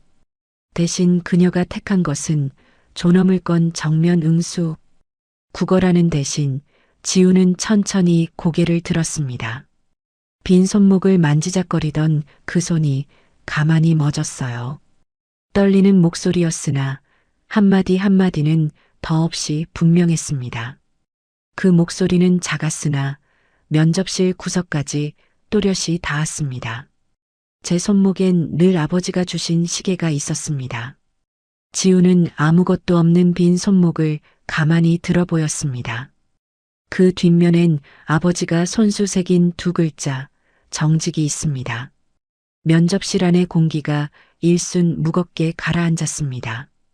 저는 굶을지언정 그 두 글자를 어긴 적이 단 한 번도 없습니다. 지우의 눈에는 물기가 어렸으나 그 시선만은 흔들림이 없었습니다. 모욕 앞에서도 고개를 떨구지 않은 서늘한 눈빛. 지우는 잠시 숨을 고르고는 다시 입을 열었습니다. 며칠 전 새벽이었습니다. 길에 쓰러진 어느 어른을 병원으로 모셔야 했습니다. 가진 돈이 한 푼도 없어 그 시계마저 전당포에 맡겼습니다. 그 시계는 지우에게 세상 무엇과도 바꿀 수 없는 것이었습니다. 생면부지의 어른을 살리려 풀어버린 단 하나의 보물. 지우는 텅 빈 손목을 다시 한번 천천히 들어 보였습니다. 그래서 지금 제 손목은 이렇게 비어 있습니다. 이 빈자리가 상무님 눈에는 위조로 보이십니까? 지우의 마지막 한마디가 면접실을 서늘하게 갈랐습니다. 동정을 구하던 자리가 어느새 그를 신문하는 자리. 무너지려던 청년이 도리어 모욕한 자를 되묻고 있었습니다. 방 안에 무거운 정적이 내려앉았습니다. 성철의 입가에 걸렸던 비웃음이 슬그머니 굳어갔어요. 다른 면접관들의 눈빛이 천천히 달라지고 있었습니다. 그 떨리는 목소리에는 거짓이 비집고 들 틈이 없었어요. 바로 그 순간이었습니다. 뒤늦게 면접장 문을 열던 윤 회장의 발이 우뚝 멎었어요. 회장은 아직 누구의 눈에도 띄지 않은 채였습니다. 품속에 안고 온 그 낡은 시계 위로 회장의 손이 굳었어요. 며칠 전 새벽 길에 쓰러진 어른. 그 한마디가 회장의 가슴을 정통으로 꿰뚫고 지나갔습니다. 잊으려야 잊을 수 없던 바로 그날 새벽의 일. 그 시각과 그 정황이 한치도 어긋나지 않고 겹쳤습니다. 그날 새벽 골목에 쓰러졌던 사람은 바로 회장 자신이었습니다. 이름도 얼굴도 모른 채 밤낮으로 찾아 헤매던 그 은인. 빈손으로 선납금을 대신 치르고 사라진 그 손길이었습니다. 그 손길의 흔적이 지금 저 청년의 입에서 흘러나오고 있었습니다. 회장의 심장이 거세고 어지럽게 뛰기 시작했어요. 품속 시계가 제 박동에 맞춰 떨리는 것만 같았습니다. 그토록 찾아 헤매던 은인이 정녕 저 자리에 있는 것일까요? 회장의 눈길이 떨리는 청년의 빈 손목에 가만히 머물렀습니다. 그러나 회장은 아직 확신하지는 못했습니다. 세상엔 비슷한 새벽도 비슷한 사연도 적지 않았어요. 이런 우연을 함부로 믿었다가 무너진 적이 한두 번이 아니었습니다. 헛된 기대로 또 가슴을 대일까 회장은 두려웠어요. 손에 쥔 시계를 꺼내 뒷면을 확인하면 끝날 일이었습니다. 허나 회장은 그 마지막 한 걸음을 차마 떼지 못했습니다. 확인하는 순간 모든 것이 정해져 버릴 듯하여 두려웠어요. 문턱에 선 채로 회장은 아주 천천히 멈춰 섰습니다. 거세게 뛰는 심장만이 무언가를 알아챈 듯 했어요. 다만 그 멈춤은 아직 확신은 아니었습니다. 그 처녀의 작은 손짓이 회장의 마음을 자꾸만 헤집었습니다. 회장은 면접장 한가운데서 잠시 두 눈을 가만히 감았어요. 그러자 아주 오래된 겨울 하나가 가슴 깊은 곳에서 떠올랐습니다. 1982년 22이던 어느 깊은 겨울밤이었어요. 젊은 정숙은 인적 끊긴 그 길 위에 홀로 쓰러져 있었습니다. 온종일 굶주린 몸은 이미 한 걸음도 뗄 수 없었습니다. 밤눈이 소리 없이 내리고 바람은 살을 애듯 차가웠어요. 정숙은 도와달라는 말조차 입 밖으로 내지 못했습니다. 온몸이 얼어 손가락 하나 까딱할 힘이 남지 않았습니다. 지나는 사람들은 그 곁을 무심히 스쳐 지나갈 뿐이었어요. 저마다 제 갈 길이 바빠 발걸음을 늦추지 않았습니다. 누구 하나 걸음을 멈추어 주는 이는 어디에도 없었어요. 어떤 이는 흘낏 보고도 못 본 척 고개를 돌렸습니다. 정숙은 흐려지는 눈으로 멀어지는 그 등들을 바라보았어요. 세상이란 결국 쓰러진 자를 밟고 지나가는 곳이었습니다. 그 차가운 깨달음 하나가 그 밤 그녀를 얼어붙게 했습니다. 정숙은 그 자리에서 마지막 온기까지 잃어갔어요. 끝내 의식이 가물가물 멀어져 갔습니다. 다행히 새벽녘에야 겨우 정신을 차리고 몸을 일으켰습니다. 그날 그 길이 어린 그녀의 마음에 깊이 박혀버렸어요. 그 밤 이후로 정숙은 누구의 손도 잡지 않았습니다. 손을 내밀어 봤자 잡아줄 사람은 없다고 믿었어요. 이 세상에서 믿을 것은 오직 자기 자신뿐이라 여겼습니다. 그렇게 그녀는 이를 악물고 한 계단씩 위로 올라갔습니다. 잠을 줄이고 정을 끊고 오직 일에만 매달렸어요. 대성그룹이라는 거대한 성을 혼자 힘으로 쌓아 올렸습니다. 그러나 그 높고 화려한 성 안은 언제나 텅 비어 있었습니다. 곁을 내준 벗도 없고 품에 안아본 자식도 없었어요. 사람을 믿지 못하는 차가운 마음이 그녀를 가두었습니다. 정을 주면 결국 발등을 찍힌다고 굳게 믿었습니다. 누가 다가오면 정숙은 먼저 마음의 문을 닫아 걸었어요. 혼자가 편하다고, 혼자라야 안전하다고 되뇌었습니다. 그 오래된 겨울 하나가 그녀의 평생을 따라다닌 셈이었어요. 회장의 깊은 냉소도 실은 그 밤에서 자라난 것이었습니다. 끝내 풀리지 않던 그 외로움도 거기서 비롯된 것이었어요. 한 번의 외면이 한 사람의 평생을 얼려버린 것이었습니다. 그런 메마른 그녀에게 며칠 전 새벽이 찾아왔습니다. 또다시 길 위에 힘없이 쓰러진 늙은 정숙이었어요. 이번에도 세상은 그저 무심히 지나칠 줄로만 알았습니다. 어차피 멈춰줄 사람은 없으리라 체념하고 있었습니다. 그런데 한 사람이 그 곁에서 걸음을 멈추어 주었어요. 44년 만에 처음으로 일어난 일이었습니다. 그 사람은 아무 말 없이 그녀를 등에 들쳐 업었습니다. 따뜻한 등 하나가 차갑게 식은 그녀를 감싸 안았어요. 괜찮으시냐고 묻는 가느다란 목소리가 떨리고 있었습니다. 그 목소리에는 진심 어린 걱정이 가득 배어 있었습니다. 그것은 결코 한낱 친절 따위가 아니었어요. 세상은 차갑다던 그녀의 오랜 믿음이 무너지는 순간이었습니다. 누군가는 끝내 멈춰 선다는 것을 그녀는 그제야 알았습니다. 44년을 버텨온 그 단단한 믿음이 하룻밤에 흔들렸어요. 얼어있던 가슴 한켠에 작은 온기가 조용히 스며들었습니다. 그래서 회장은 그 은인을 미치도록 찾아 헤맸던 것입니다. 이름도 얼굴도 모르는 그 한 사람을 말이에요. 그 빚을 갚기 전에는 차마 눈을 감을 수 없을 것 같았습니다. 밤마다 그 따뜻한 등이 떠올라 잠을 이루지 못했습니다. 회장은 천천히 감았던 두 눈을 다시 떴어요. 가슴이 이상하리만치 빠르게 뛰고 있었습니다. 그 처녀의 빈 손목과 새벽의 기억이 자꾸 포개졌어요. 회장은 자리에서 조용히 몸을 일으켜 세웠습니다.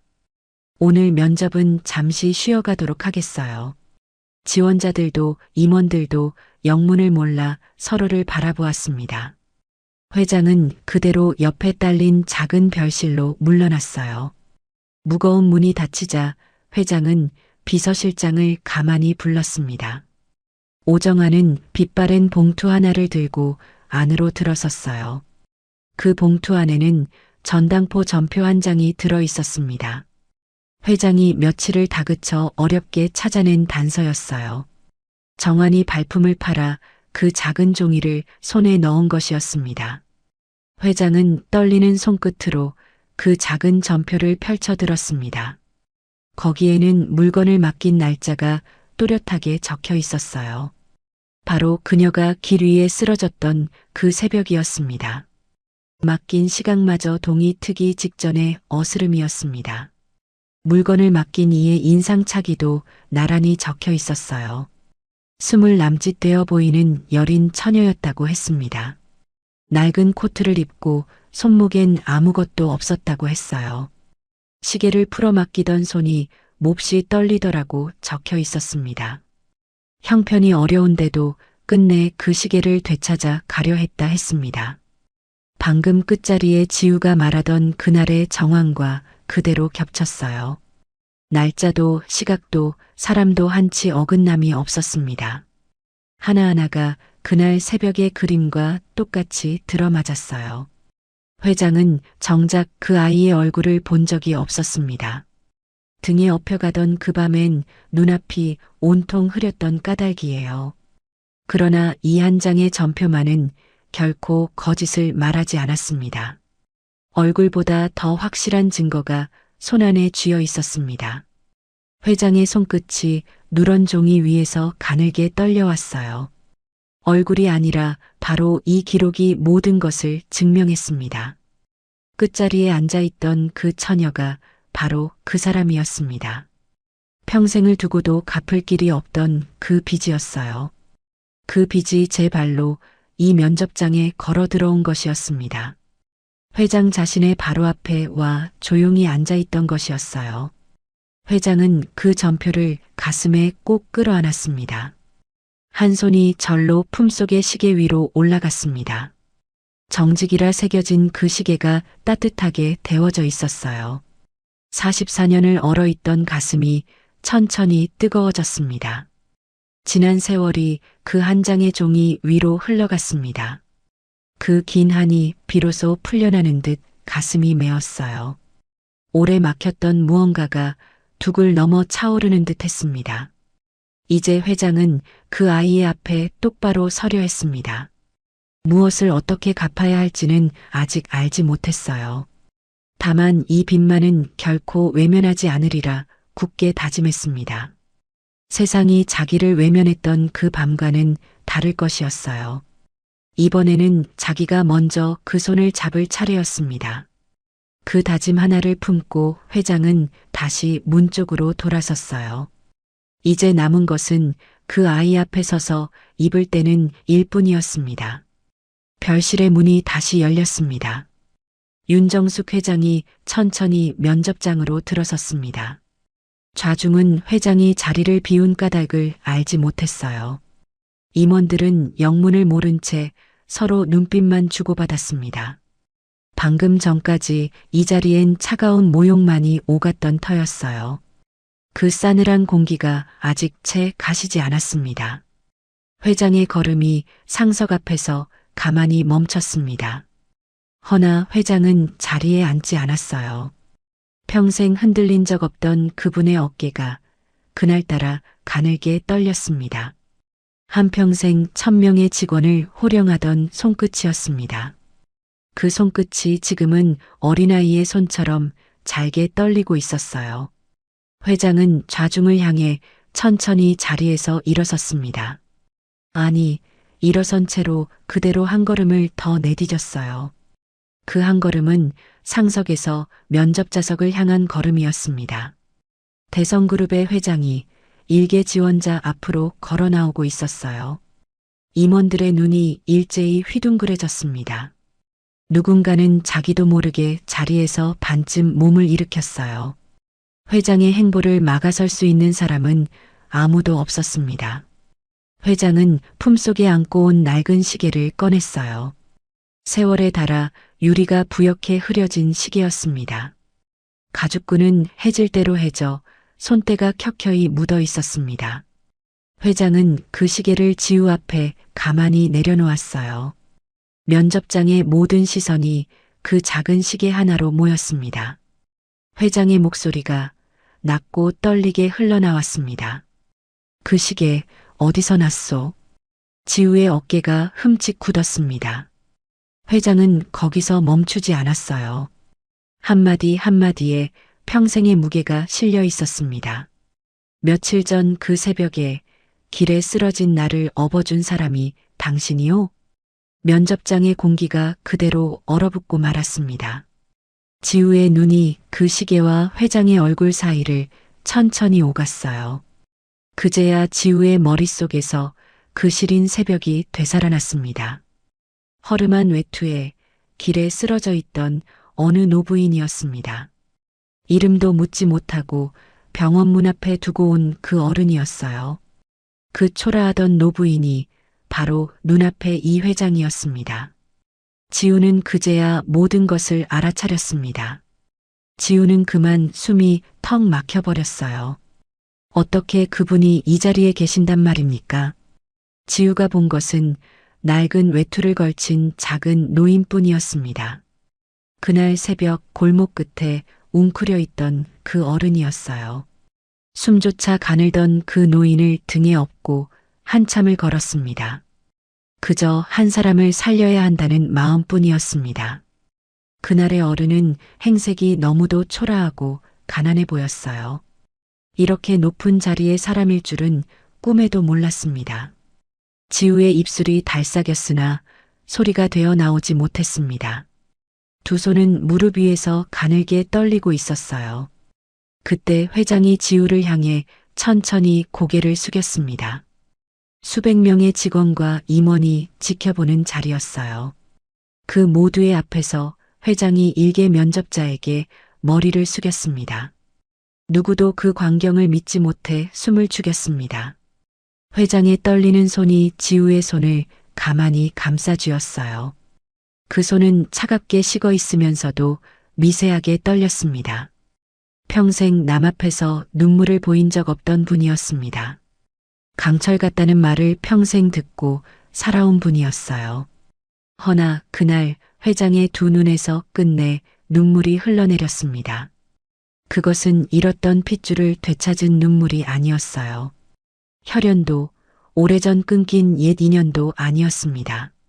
44년을 차갑게 얼어붙어 살아온 한 사람의 눈물이었습니다. 44년 만이었소. 회장의 목소리가 잘게 떨렸어요.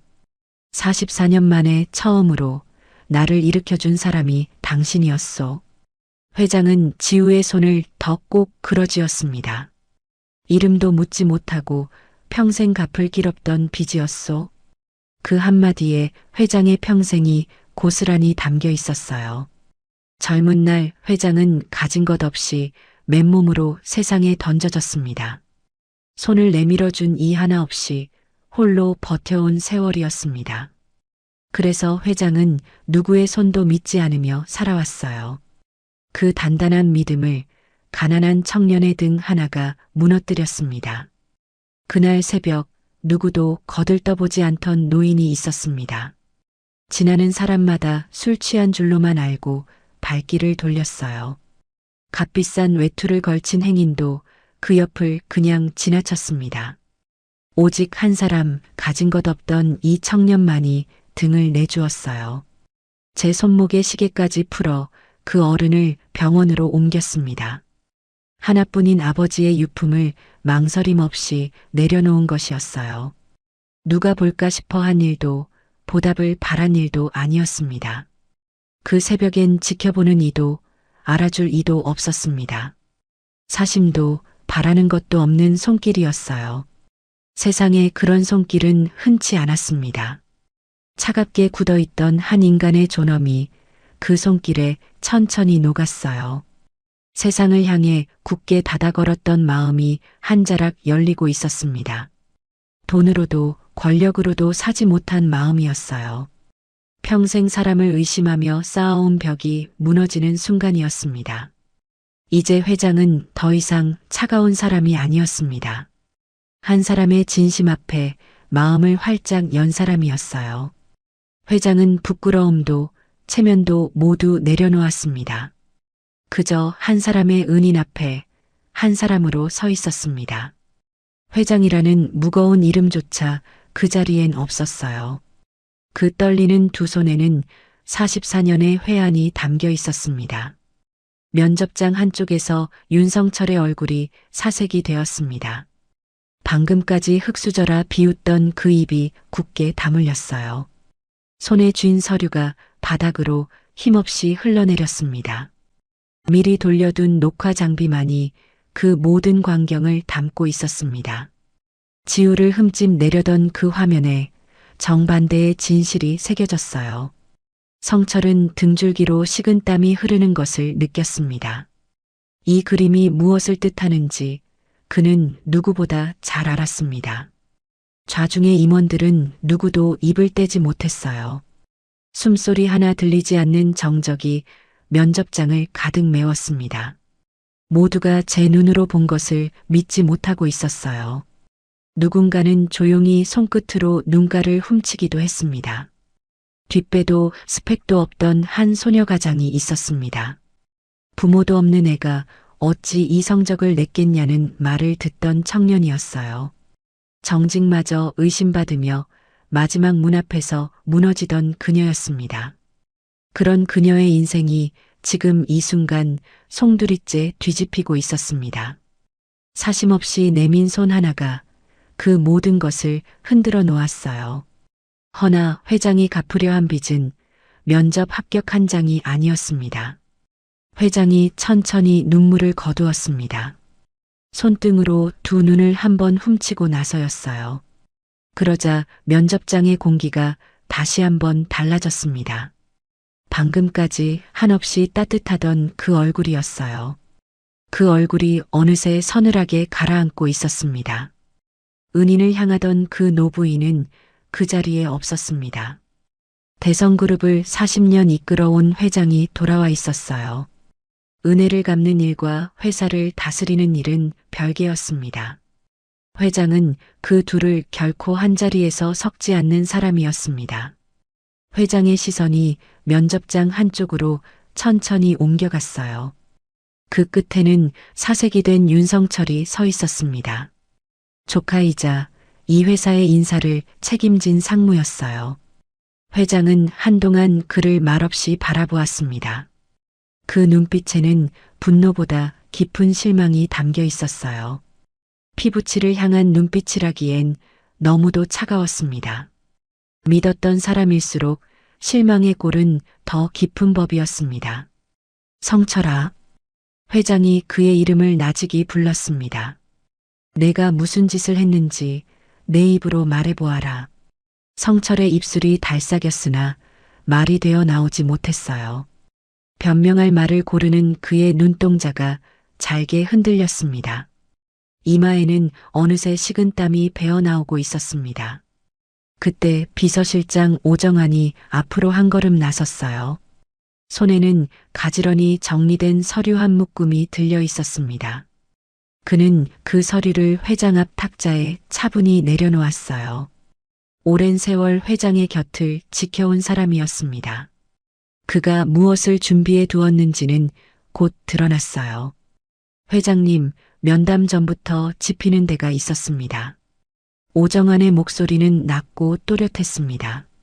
하여 어제부터 조용히 자료를 챙겨두었습니다. 회장이 가만히 고개를 끄덕여 보였어요. 서류의 맨 위에는 평가표 한 장이 놓여 있었습니다. 지우의 점수만 유독 붉게 깎여 있는 표였습니다. 같은 답을 적은 다른 지원자와 점수가 어긋났어요. 누군가 사람 손으로 고친 흔적이 또렷했습니다. 원래의 숫자 위에 다른 숫자가 덧대어진 자국이었습니다. 그 아래에는 거래처에서 건너온 청탁의 봉투가 있었어요. 성철이 따로 받아둔 사전 면담의 기록도 함께였습니다. 봉투 안에는 누구의 합격을 부탁하는 쪽지가 들어 있었습니다. 하나하나가 규정을 정면으로 어긴 증거였어요. 이 자리에서 허락도 없이 녹화기를 돌린 사람이 있습니다. 오정환의 시선이 성철에게로 향했습니다. 규정이 없는 사전 면담을 잡은 것도 같은 사람이었습니다. 성철의 얼굴에서 핏기가 완전히 가셨어요. 그가 감춰둔 일들이 하나도 빠짐없이 드러난 것입니다. 회장은 그 서류를 한 장 한 장 천천히 넘겼습니다. 표정에는 흔들림이 없었어요. 한 장을 넘길 때마다 면접장의 정적이 깊어졌습니다. 다 읽은 뒤에야 회장이 조용히 입을 열었습니다. 성철아, 한 가지만 묻자. 방금 그 녹화기 누구의 허락을 받고 돌렸느냐? 성철은 차마 대답하지 못했습니다. 바로 그 녹화기가 제 만행을 고스란히 담은 까닭이었어요. 지우를 흠집 내려 몰래 켜둔 기계였습니다. 그 기계가 도리어 제 손으로 제 죄를 새기고 있었습니다. 스스로 놓은 덫에 스스로 걸려든 셈이었어요. 회장님, 저는 그저 회사를 위해서. 성철이 더듬더듬 말을 꺼냈습니다. 한 사람만 더 보려고 절차를 잠깐. 허나 그 변명은 끝을 맺지 못했습니다. 탁자 위의 봉투와 평가표가 그의 말을 막아섰어요. 손수 고친 점수와 손수 받은 봉투였습니다. 제 손이 남긴 증거 앞에서 그는 스스로 무너졌습니다. 더는 둘러댈 말조차 떠오르지 않았어요. 좌중의 임원들이 그제야 진실을 알아차렸습니다. 흙수저라 비웃던 그 입이 무엇을 감추고 있었는지를요. 정직을 의심하던 그 손이 무엇을 쥐고 있었는지를요. 가난을 흠으로 몰던 사람의 손이 정작 가장 더러웠습니다. 누구도 성철을 두둔하지 못했습니다. 오히려 몇몇은 그에게서 슬그머니 시선을 거두었어요. 회장은 끝내 고함을 치지 않았어요. 탁자를 내리치지도 손가락질을 하지도 않았습니다. 그저 낮고 또렷한 목소리로 천천히 말을 이었습니다. 그 차분함이 어떤 호통보다도 무겁게 내려앉았어요. 면접장의 누구도 그 앞에서 숨조차 크게 쉬지 못했습니다. 오늘부로 인사상무 보직을 거둔다. 이 일은 진상조사에 그대로 회부하겠다. 관련된 모든 이에게 공개로 사과하게 될 것이다. 청탁을 건넨 그 거래처와도 오늘로 거래를 끊는다. 한마디 한마디가 칼처럼 정확했습니다. 어느 하나도 사사로운 감정에서 나온 말이 아니었어요. 모두가 회사의 규정에 그대로 적힌 처분이었습니다. 허나 그 어디에도 분노의 고함은 없었어요. 오직 절차와 원칙만이 그 자리를 묵묵히 채우고 있었습니다. 성철아. 회장이 마지막으로 그의 이름을 불렀습니다. 나는 너를 핏줄이라 믿고 이 자리를 맡겼다. 한데 너는 그 자리에서 사람을 값으로 매겼구나. 성철은 고개조차 들지 못했어요. 한때 그가 우습게 보던 자리에서 그가 무너지고 있었습니다. 회장의 시선이 다시 지우에게로 돌아왔습니다. 방금까지의 서늘함이 그 눈가에서 스르르 풀렸어요. 지우는 여전히 그 자리에 붙박인 듯 서 있었습니다. 정직을 의심받던 바로 이 자리에서 말이다. 회장의 목소리가 좌중에 나직이 퍼졌습니다. 나는 오늘 정직이 무엇인지 똑똑히 보았다. 면접장에 잠시 깊은 정적이 내려앉았어요. 그 한마디가 모두의 가슴에 오래도록 남았습니다. 성철의 위선은 이렇게 백일하에 드러났습니다. 모욕은 모욕한 자에게 고스란히 되돌아갔어요. 잘못된 길은 끝내 제자리로 돌아오기 마련이었습니다. 허나 회장의 마음 한구석은 아직 무거웠어요. 사필기정으로 끝낼 일이 하나 더 남은 까닭이었습니다. 성철을 단죄한 것만으로 빚이 갚아진 것은 아니었어요. 회장에게는 아직 갚지 못한 빚 하나가 남아 있었습니다. 그 새벽 제 아버지의 시계까지 풀어준 한 사람이었어요. 이름도 묻지 못하고 평생 마음에 얹혀있던 빚이었습니다. 그 마음에 어떻게 보답할 것인가. 회장의 눈길이 다시 그 낡은 시계 위에 가만히 머물렀습니다. 회장의 다음 한마디가 지우의 인생을 또 한 번 바꾸려 하고 있었습니다. 진상이 모두 밝혀진 자리였습니다.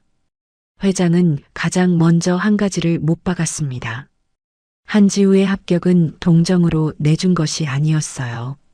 그 누구의 자비도 끼어들 틈이 없는 결과였습니다. 회장은 그날의 채점표를 임원들 앞에 펼쳤습니다. 필기에서도 실무에서도 지우의 점수가 으뜸이었어요. 면접 답변마저 모든 항목에서 첫째로 꼽혔습니다. 어느 한 구석 빠지는 데가 없는 성적이었습니다. 누구의 손도 빌리지 않은 제 실력이었어요. 밤을 새워 매달린 노력이 고스란히 그 안에 있었습니다. 이 사람은 본래부터 1등이었소. 회장의 목소리는 더없이 단단했습니다. 내 은혜로 자리를 만든 것이 결코 아니오. 그 빚이 없었어도 이 사람은 합격이었소. 그 한마디에 좌중의 의심이 말끔히 거쳤습니다. 지우를 흙수저라 비웃던 입들이 입을 다물었어요. 이제 누구도 그 합격을 시비하지 못했습니다. 지우는 그렇게 정정당당히 최종 합격자가 되었습니다. 누가 봐도 흠잡을 데 없는 1등의 자리였어요. 아버지가 남긴 정직 두 글자가 끝내 그녀를 지켰습니다. 정직마저 의심받던 청년이 정직으로 일어선 것이었습니다. 세상은 그제야 한지우라는 이름을 똑바로 보았어요. 가난도 외로움도 그 이름을 끝내 꺾지 못했습니다. 첫 출근날 아침이 환하게 밝았습니다. 지우는 새 사원증을 가슴에 가만히 달았어요. 거울 앞에서 한참을 그 이름을 들여다보았습니다. 반지하 단칸방에도 그날만은 햇살이 드는 듯 했습니다. 오래 막혔던 가슴이 처음으로 탁 트이는 듯 했어요. 지훈과 지아가 누나의 옷매무새를 매만져 주었습니다. 누나, 진짜 멋지다. 막내 지아의 눈가가 발갛게 물들었습니다. 지우는 그 손을 한번 꼭 쥐어주고 집을 나섰어요. 세무팀의 책상에 앉은 지우는 야무졌습니다. 복잡한 장부도 그녀의 손끝에서 또렷이 풀렸습니다. 얽힌 숫자의 매듭이 하나하나 깨끗이 풀려나갔어요. 밤늦도록 숫자를 매만지는 일이 조금도 힘들지 않았습니다. 누구보다 일찍 나와 누구보다 늦게까지 남았습니다. 배운 것이 적어도 마음만은 누구에게도 지지 않았어요. 한 번 맡은 일은 끝을 보고야 마는 사람이었습니다. 석 달이 지나자 팀 안의 눈빛이 달라졌습니다. 까다로운 세무 문제일수록 지우를 먼저 찾았어요. 한 선배는 혀를 내두르며 이렇게 말했습니다. 저 친구 보통 야무진 게 아니야. 누구도 그녀의 출신을 입에 올리지 않았습니다. 오직 그녀가 해낸 일만이 그녀를 말해주었어요. 지우는 비로소 제 두 발로 땅을 딛고 섰습니다. 그 무렵 회장의 집에도 변화가 찾아왔습니다. 회장은 평생 자식 하나 두지 못한 사람이었어요. 명절이면 그 너른 집이 텅 비어 적막했습니다. 손님 하나 들지 않는 식탁이 늘 차갑게 식어 있었습니다. 넓은 거실에는 시계 소리만 외롭게 울리곤 했어요. 그의 추석, 회장은 지우 남매를 집으로 불렀습니다. 새 남매가 들어서자 빈집에 온기가 번졌습니다. 지아의 웃음소리가 높은 천장을 타고 울렸어요. 지훈이 차린 송편 접시가 식탁 한가운데 놓였습니다. 오래 비어있던 그릇마다 따뜻한 음식이 담겼어요. 회장은 그 광경을 오래도록 가만히 바라보았습니다. 44년 만에 처음 들어보는 웃음소리였습니다. 회장의 굳은 입가에 옅은 미소가 번졌어요. 적막하던 그 집에 비로소 사람의 온기가 돌았습니다. 회장은 지우 남매를 가까이 곁에 두었습니다. 혈육은 아니었으나 그보다 더한 정이 흘렀어요. 회장은 그들의 어머니인 척 굴지 않았습니다. 다만 받은 손길을 잊지 못해 곁을 내준 것이었습니다. 새 남매도 회장을 가족처럼 따르고 의지했어요. 은혜로 맺어진 정이 핏줄보다 깊게 이어졌습니다. 머지않아 남매는 지긋지긋한 반지하를 벗어났습니다. 볕이 잘 드는 작은 집으로 살림을 옮겼어요. 지우는 마음 놓고 대학 입시를 준비하게 되었습니다. 지하의 방에는 처음으로 제 책상이 놓였습니다. 창으로 드는 아침 햇살이 그 책상을 비추었어요. 곰팡이 냄새 배던 지난 날은 옛 이야기가 되었습니다. 허나 회장의 마음에는 아직 한 가지가 남아 있었습니다. 받은 은혜가 너무도 크다는 생각이 떠나지 않았어요. 그 빚은 한 가족을 거두는 것으로 다 갚아지지 않았습니다. 한 청년의 손길이 자신을 일으켜 세웠던 것입니다. 그렇다면 자신도 누군가를 일으켜야 하지 않겠어요. 회장은 마침내 큰 결심을 세웠습니다. 평생 모은 사재를 아낌없이 내놓기로 한 것이었습니다. 부모 없이 홀로 버티는 청년들을 위한 재단이었어요. 손 내밀 곳 없는 이들의 등을 받쳐주는 일이었습니다. 젊은 날의 자신과 꼭 닮은 청년들을 위해서였습니다. 그 옛날 손 내밀어준 이 하나 없던 까닭이었어요. 재단의 이름을 짓던 날 회장은 지우를 불렀습니다. 회장은 낡은 시계를 책상 위에 가만히 올려놓았습니다. 한태수가 딸에게 남긴 단 하나의 유품이었어요. 이 시계의 주인이 평생 지킨 두 글자가 있다지요. 회장의 목소리가 잔잔하게 떨렸습니다. 그 두 글자를 우리 재단의 정신으로 삼고 싶소. 바로 정직, 그 두 글자였습니다. 한 아버지가 가난 속에서도 끝내놓지 않은 말이었어요. 딸의 등을 평생 지켜준 보이지 않는 손이었습니다. 지우의 눈에서 뜨거운 것이 차올랐습니다. 아버지의 이름이 세상의 빛이 되는 순간이었어요. 지우는 그 재단의 일에 두 팔을 걷고 함께했습니다. 제가 받은 손길을 이제는 남에게 내미는 자리였습니다. 가장 낮은 곳을 누구보다 잘 아는 사람이었어요. 재단의 문이 열리던 날 수많은 청년이 모였습니다. 저마다 가난과 외로움을 짊어진 얼굴들이었습니다. 지난날의 지우가 그러했듯 막막한 청년들이었어요. 그 손들이 하나둘 다시 일어서기 시작했습니다. 사심없이 내민 한 사람의 손이 만든 기적이었어요. 한 사람의 작은 손길이 또 다른 손을 일으켰습니다. 그 손은 다시 수많은 손을 붙잡아 세우고 있었습니다. 선한 마음 하나가 그렇게 세상으로 번져갔어요. 이듬해 봄 재단 마당에 어린 나무 한 그루가 심겼습니다.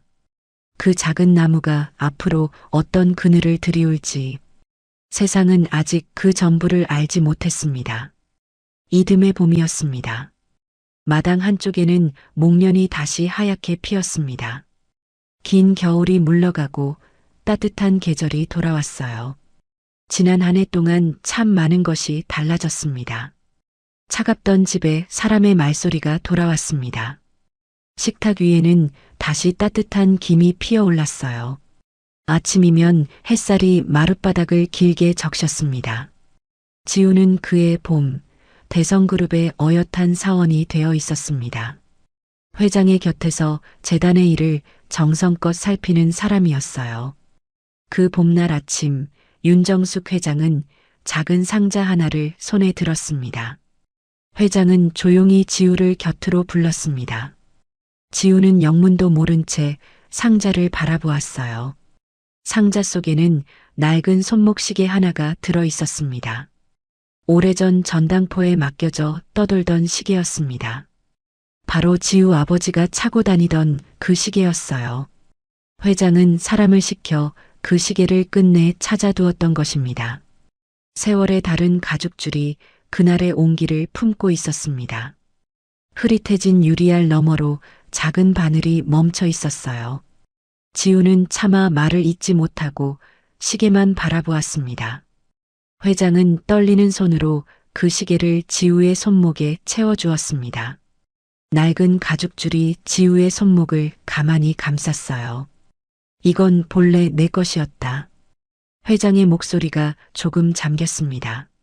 지우의 눈가가 천천히 젖어들었습니다. 오래 참아온 눈물이 끝내 한 줄기 흘러내렸어요. 그 눈물은 슬픔이 아니라 깊은 안도였습니다. 마침내 시계가 제 주인에게 돌아온 순간이었습니다. 손목 위에서 작은 초침이 다시 똑딱이며 돌았어요. 멈췄던 바늘이 한 칸씩 천천히 움직였습니다. 오래 멈춰있던 시간이 비로소 제자리를 찾았습니다. 지우는 시계를 쓰다듬으며 아버지를 떠올렸어요. 가난해도 남에게 먼저 손 내밀 줄 알던 분이었습니다.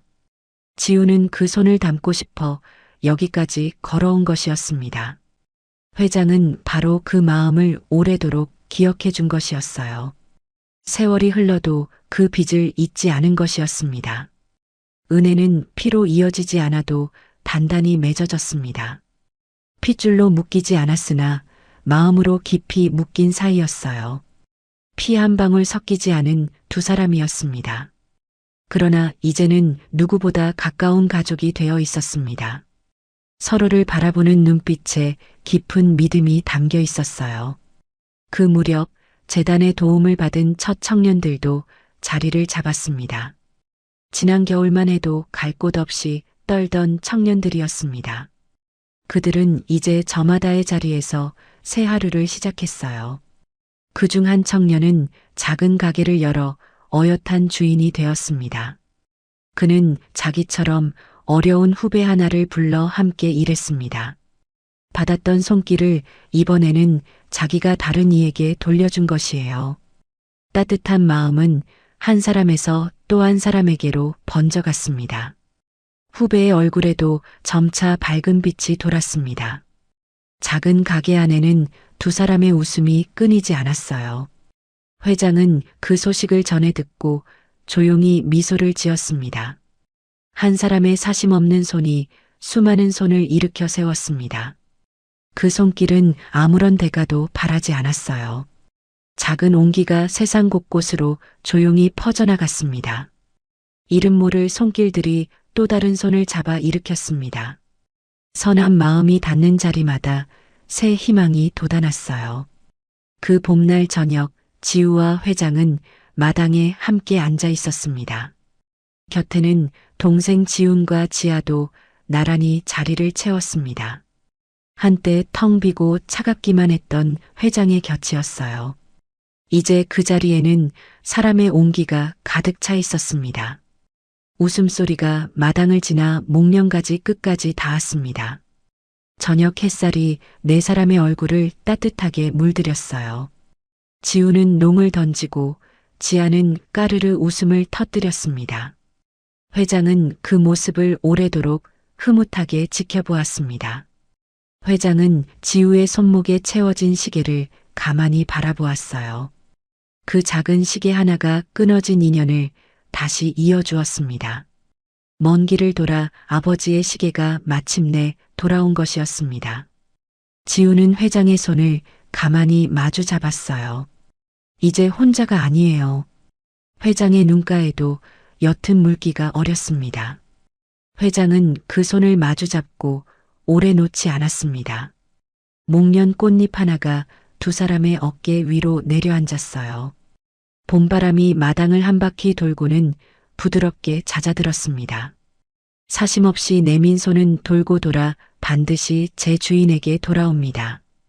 오늘 건넨 따뜻한 손길 하나는 언젠가 우리 곁으로 돌아오는 법이지요. 받은 은혜를 갚는 가장 좋은 길은 또 다른 일을 돕는 일이었습니다. 차가운 손도 누군가의 온기를 만나면 다시 따뜻해집니다. 앉은 그 자리가 결국 가장 따뜻한 꽃자리였어요. 오늘의 이야기가 당신의 마음에 작은 온기로 남았기를 바랍니다. 이런 잔잔한 이야기가 좋으셨다면 구독으로 함께 해주세요. 당신이 앉은 그 자리에도 늘 환한 꽃이 피어나기를 바랍니다.